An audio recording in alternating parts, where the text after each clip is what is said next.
Shalom teman-teman. Shalom. Senang banget pagi ini kita masih bisa beribadah bersama. Kita mau mengucap syukur kepada Tuhan karena hari yang baru ini Tuhan masih berikan kita kesehatan, Tuhan masih berikan kita berkat dan tiba saatnya untuk kita memuji muliakan nama Tuhan. Tapi sebelumnya saya ajak untuk kita semua bersatu dalam doa. Mari kita berdoa. Tuhan Allah yang Maha Kasih, kami bersyukur untuk kebaikan-Mu pada setiap kami. Sampai pada hari ini Tuhan kami masih boleh menikmati anugerah-Mu. Kami masih boleh menikmati nafas kehidupan yang baru. Ya Bapa, di hari yang indah ini kami mau memberikan hati yang terbaik untuk Engkau Tuhan. Kami rindu untuk ditaburi dengan berkat-Mu, untuk ditaburi dengan firman-Mu, supaya hari demi hari kami boleh semakin bertumbuh di dalam Engkau. Ya Bapa, berfirmanlah. Ya Bapa, berkatilah setiap kami yang rindu akan berkat-Mu. Dan di dalam nama Yesus kami siap untuk memuji memuliakan nama Tuhan. Haleluya. Amin. Mari kita puji nama Tuhan, kita nyanyikan Allah sumber kuatku.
Amin. Allah sumber kuatku, Allah sumber kuatku dan bagianku selamanya. Allah sumber kuatku, Allah sumber kuatku, Allah sumber kuatku dan bagianku selamanya.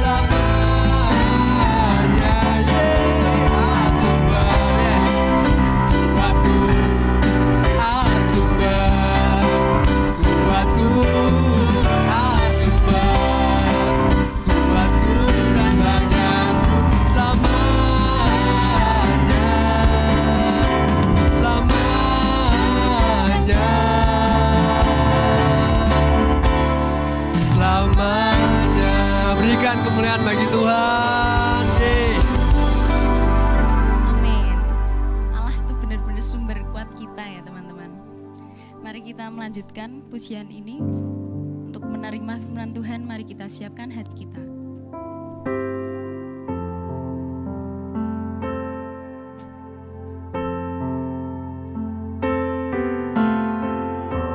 Katakan Engkau Tuhan yang mengenal pribadi, hanya Engkau Tuhan yang mengenal kami.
selalu berikan kami kesehatan Tuhan, kelancaran dalam beraktivitas.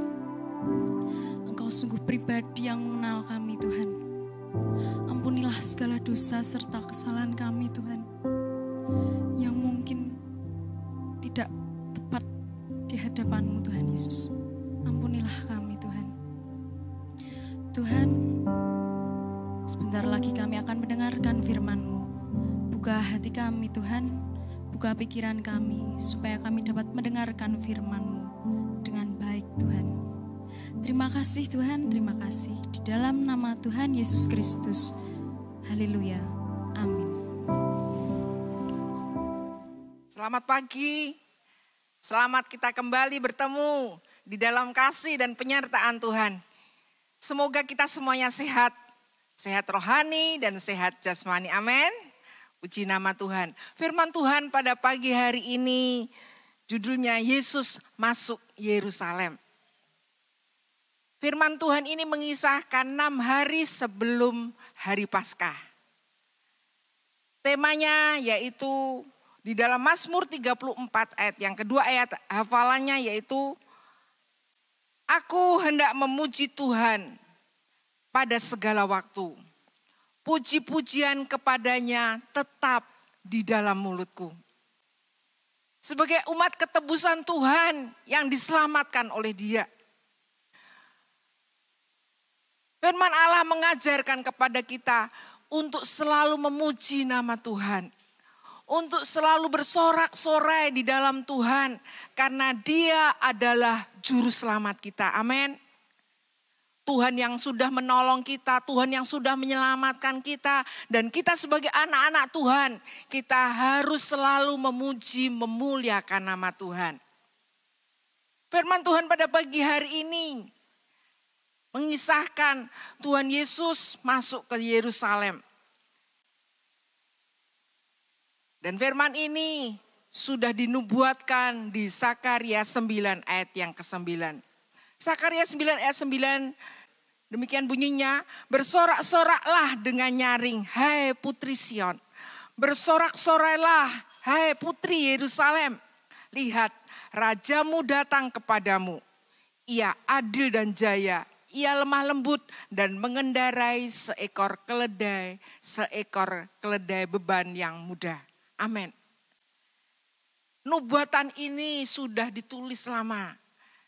Dan kalau kita melihat waktu Tuhan Yesus masuk ke Yerusalem, dikisahkan di dalam Lukas 19 ayat yang ke-28 sampai dengan ayat yang ke-38. Mari sama-sama kita akan mempelajari ayat ini.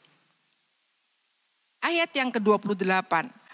Dan setelah mengatakan semuanya itu, Yesus mendahului mereka dan meneruskan perjalanannya ke Yerusalem. Ayat yang ke-29, ketika ia telah dekat Betfage dan Betania yang terletak di gunung yang bernama Bukit Zaitun, Yesus menyuruh 2 orang muridnya. Dengan pesan, pergilah ke kampung yang di depanmu itu. Pada waktu kamu masuk di situ, kamu akan mendapati seekor keledai muda tertambat yang belum pernah ditunggangi orang. Lepaskanlah keledai itu dan bawalah kemari. Dan jika ada orang bertanya kepadamu, mengapa kamu melepaskannya? Jawablah begini, Tuhan memerlukannya. Lalu pergilah mereka yang disuruh itu. Dan mereka mendapati segala sesuatu seperti yang telah dikatakan Yesus. Ketika mereka melepaskan keledai itu, berkatalah orang yang empunya keledai itu, mengapa kamu melepaskan keledai itu? Kata mereka, Tuhan memerlukannya. Mereka membawa keledai itu kepada Yesus, lalu mengalasinya dengan pakaian mereka dan menolong Yesus naik ke atasnya. Dan sementara Yesus mengendarai keledai itu, mereka menghamparkan pakaiannya di jalan. Ketika ia dekat Yerusalem, di tempat jalan menurun dari Bukit Zaitun, mulailah semua murid yang mengiringi dia bergembira dan memuji Allah dengan suara nyaring oleh karena segala mujizat yang telah mereka lihat. Kata mereka, diberkatilah dia yang datang sebagai raja dalam nama Tuhan. Damai sejahtera di surga dan kemuliaan di tempat yang maha tinggi. Amin. Jemaat yang dikasihi Tuhan, anak-anakku yang dikasihi Tuhan. Kita tahu bahwa peristiwa Yesus masuk ke Yerusalem merupakan penggenapan firman Allah. Ketika dia masuk, Yesus dielu-elukan. Dia begitu dihargai, dia begitu dihormati. Nah, kita akan mempelajari ayat ini. Dikatakan Yesus dan murid-muridnya itu akan merayakan Paskah di kota Yerusalem. Perayaan Paskah merupakan salah satu hari raya besar yang harus dirayakan setiap tahunnya. Ketika mereka mau berjalan ke Yerusalem, di situ mereka sampai di kota Betfage. Betfage berarti rumah buah ara. Tidak tentu letaknya, hanya terdapat di sini, di situ dikatakan. Dan Betani. Betani itu adalah artinya rumah buah kurma. Letaknya dekat Bukit Zaitun, sebelah timur Yerusalem. Jaraknya 3 kilometer daripada Yerusalem. Nah, sebelum mereka masuk ke Yerusalem, mereka sampai ke Betfage itu. Dan Yesus menyuruh kedua orang muridnya untuk masuk ke dusun itu. Dan mereka harus mendapatkan keledai yang tertambat. Keledai yang tertambat. Tuhan mengetahui segala sesuatu sebelum terjadi. Tuhan mengetahui bahwa di dusun itu akan ada keledai yang tertambat dan Tuhan menyuruh kedua muridnya untuk mencari dan untuk meminjamnya. Kalau kita melihat kejadian-kejadian yang terjadi, yang dialami oleh murid-murid, Yesus seringkali menyuruh murid-muridnya ke suatu tempat untuk mengambil sesuatu dan itu memang benar-benar terjadi dan dialami. Dan mereka benar-benar tahu bahwa Tuhan Yesus itu luar biasa. Dia memiliki karunia marifat, dia mengetahui kejadian yang belum terjadi dan dia mengetahui sesuatu yang belum mereka lihat tetapi itu pasti ada. Kalau kita lihat contoh di dalam Matius 17 ayat yang ke-27. Di situ dikatakan Yesus membayar bea gereja dengan 4 dirham dari mulut ikan. Ketika Yesus menyuruh muridnya karena ditagih untuk membayar bea gereja. Dia katakan kepada muridnya, pergilah kamu ke danau, temuilah. Di situ kamu akan menemukan ikan. Dan di mulutnya ada 4 dirham uang dan kamu bawa kemari untuk diserahkan kepada gereja. Karena apa? Karena mereka dimintain biaya. Nah, kita mengetahui bahwa Tuhan itu memiliki karunia yang luar biasa. Yesus memiliki karunia luar biasa. Dan ketika sampai di dusun itu, dan kedapatan ada keledai yang tertambat. Kenapa Tuhan tidak memakai kuda? Bukankah kuda lebih kuat? Bukankah kuda lebih hebat? Kuda adalah lambang dari kekuatan dan keperkasaan dan memiliki peranan yang penting di dalam peperangan. Tapi kita tahu bahwa Yesus itu adalah Mesias. Dia bukanlah Mesias sesuai dengan harapan bangsa Israel untuk membebaskan mereka dari penindasan Romawi. Tetapi Yesus datang ke dunia untuk menyelamatkan orang-orang berdosa. Dia menebus orang-orang dari ikatan dosa, dari kuasa-kuasa kegelapan. Yesus datang ke dunia untuk mencari dan menyelamatkan orang-orang yang berdosa. Keledai yang tertambat merupakan perumpamaan orang-orang yang berdosa yang masih terikat dengan dosa-dosanya. dilepaskan oleh Tuhan. Karena apa? Karena Tuhan merindukan semua orang boleh memperoleh kelepasan dari segala ikatan-ikatan. Baik ikatan-ikatan dosa maupun ikatan-ikatan maut yang membelenggu setiap manusia yang tidak hidup di dalam Tuhan. Mereka akan selalu dikuasai oleh kuasa-kuasa maut. Mereka akan dikuasai oleh kuasa-kuasa dosa. Dan kehadiran Tuhan Yesus untuk membuka belenggu mereka. Membuka ikatan-ikatan dosa itu. Barang siapa percaya kepada Tuhan Yesus, dia akan memperoleh hidup yang kekal. Firman Allah katakan itu. Jadi ada maksud tertentu kenapa Tuhan menunggangi keledai. Kenapa murid-murid mencari keledai? Karena apa? Karena murid-murid ditugaskan oleh Tuhan.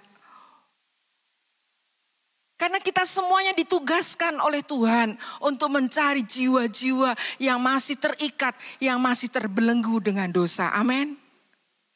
Tuhan akan pakai siapa saja yang mau menjadi mitra kerjanya Dia.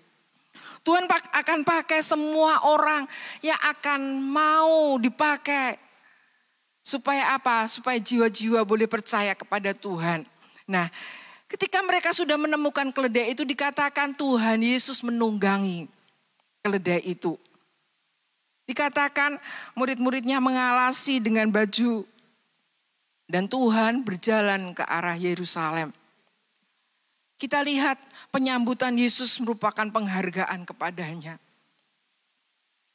Kita melihat bahwa Yesus dielulukan.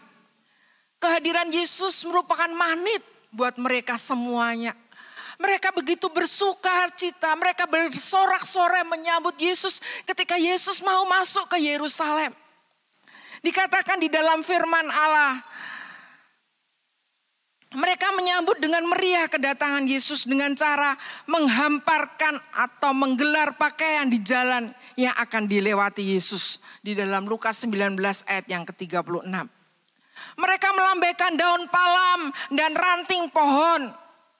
Penyambutan seperti itu biasanya sebagai tanda penghormatan, penghargaan yang diberikan kepada seorang pemenang atau pahlawan perang yang baru kembali dari medan pertempuran. Tuhan Yesus disambut dengan meriah, dengan luar biasa. Banyak sekali orang-orang berkerumun. Mereka bersorak-sorai dan mereka mengatakan, Hosana, diberkatilah dia yang datang dalam nama Tuhan, Raja Israel. Mereka bersuka cita, mereka menyambut Yesus. Luar biasa sekali, beribu-ribu orang berkerumun.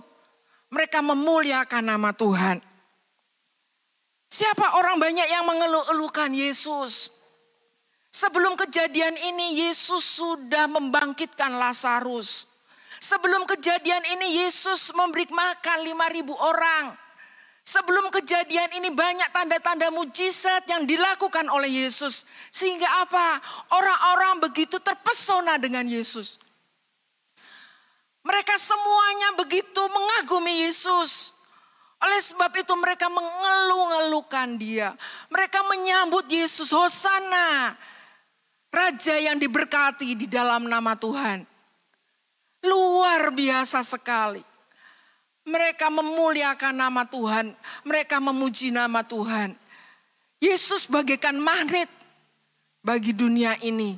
Ketika Tuhan Yesus banyak memberikan tanda-tanda mujizat dan tanda ajaib.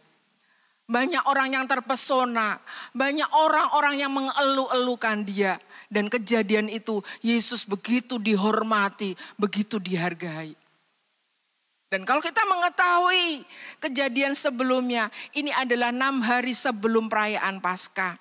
Dan kita tahu bahwa setelah kejadian ini, beberapa waktu kemudian nanti Tuhan Yesus akan disalibkan oleh mereka.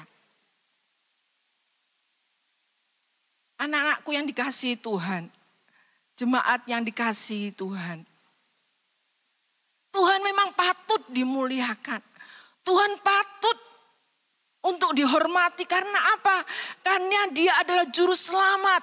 Dia datang ke dunia untuk membebaskan orang-orang yang terbelenggu dari dosa. Amin. Jadi memang Tuhan Yesus patut untuk dimuliakan. Allah katakan, aku hendak memuji Tuhan pada segala waktu. Kita harus memuji Tuhan dalam segala waktu. Karena apa? Karena Dia sudah menyelamatkan kita. Karena kita sudah dimenangkan oleh Dia. Karena Dia sudah mengorbankan dirinya untuk mati di atas kayu salib nanti akhirnya. Puji nama Tuhan. Sesuai dengan nubuatan Nabi Zakaria, kita harus percaya bahwa Tuhan Yesus adalah Raja di atas segala raja. Dia Raja yang berdaulat atas hidup kita. Kita juga harus percaya bahwa Tuhan Yesus adalah Juru Selamat. Dia yang menyelamatkan orang berdosa dari hukuman maut. Dia bukan pemimpin politik seperti yang dirindukan bangsa Israel. Seperti orang-orang itu yang mengeluh-elukan Tuhan, mereka mengharapkan pembebasan atas umat Israel. Karena mereka masih dijajah oleh bangsa Romawi. Yesus adalah pembebas seluruh umat manusia. Dia membawa keselamatan, Dia membawa pembebasan, dan Dia adalah melepaskan orang-orang yang terbelenggu dari dosa. Kita patut memuji nama Tuhan. Oleh sebab itu, berilah penghargaan yang tertinggi kepada Tuhan Yesus dengan pujian kita. Memuji Tuhan dan berdoa tidak hanya dilakukan saat kita bergembira atau sehat, tetapi harus dilakukan dalam segala sesuatunya. Artinya harus dilakukan di dalam segala keadaan apapun. Di tengah kita mengalami penderitaan hidup, di tengah-tengah kita mengalami masalah, di tengah-tengah kita mengalami sukacita gembira. Kita harus memuji, memuliakan nama Tuhan. Karena apa? Karena Tuhan Yesus sudah menjadi juru selamat kita. Dan Dia adalah melepaskan kita dari ikatan-ikatan dosa. Puji nama Tuhan.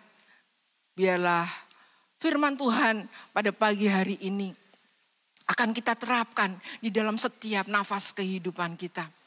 Ada pujian, ada penyembahan, ada penghormatan. Ada hosana, dimuliakan Raja di tempat yang maha tinggi. Kita selalu memuliakan Tuhan di dalam setiap aspek kehidupan kita. Dan ketika kita memuliakan nama Tuhan, Tuhan akan disenangkan. Karena kalau kita melihat di dalam ayat yang ke-40 di situ dikatakan, ayat 39 dan 40 di situ dikatakan, orang-orang Farisi menyuruh Yesus supaya mereka tidak memuliakan nama Tuhan, tidak memuji-muji Dia. Bahkan Dia katakan, batu pun akan berteriak. Aku akan menyuruh batu berteriak untuk memuliakan, memuji aku. Amin. Tuhan ingin dan rindu kita dekat pada Dia dan selalu memuliakan nama Dia. Ada penyembahan, ada pujian. Karena apa? Karena kita menghargai Dia, karena Dia juru selamat kita, dan karena kita benar-benar memuliakan Dia, karena Dia tolong kita semuanya. Amin. Puji nama Tuhan. Biarlah firman Tuhan yang kita dengar pada pagi hari ini membuat kita selalu memuji nama Tuhan di tengah permasalahan hidup kita. Haleluya. Amin. Kita akan nyanyikan lagu Hosana, Hosana di tempat yang maha tinggi. Puji Tuhan, kita sudah mendengarkan firman Tuhan, kita sudah menerima pembelajaran yang baru, dan saat ini kita rindu kembali untuk menyembah nama Tuhan. Kita angkat pujian ini.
Bapa yang ada di surga, Bapa yang kami panggil di dalam nama Tuhan Yesus Kristus. Kami memuji, memuliakan nama Engkau. Kami bersuka cita di dalam Engkau karena Engkau adalah Tuhan Yesus yang ajaib. Tuhan Yesus yang menolong kami, Tuhan Yesus yang melepaskan kami dari belenggu dosa, ikatan-ikatan dosa, ikatan-ikatan maut. Tuhan sudah lepaskan kami. Karena Engkau sudah menyelamatkan kami.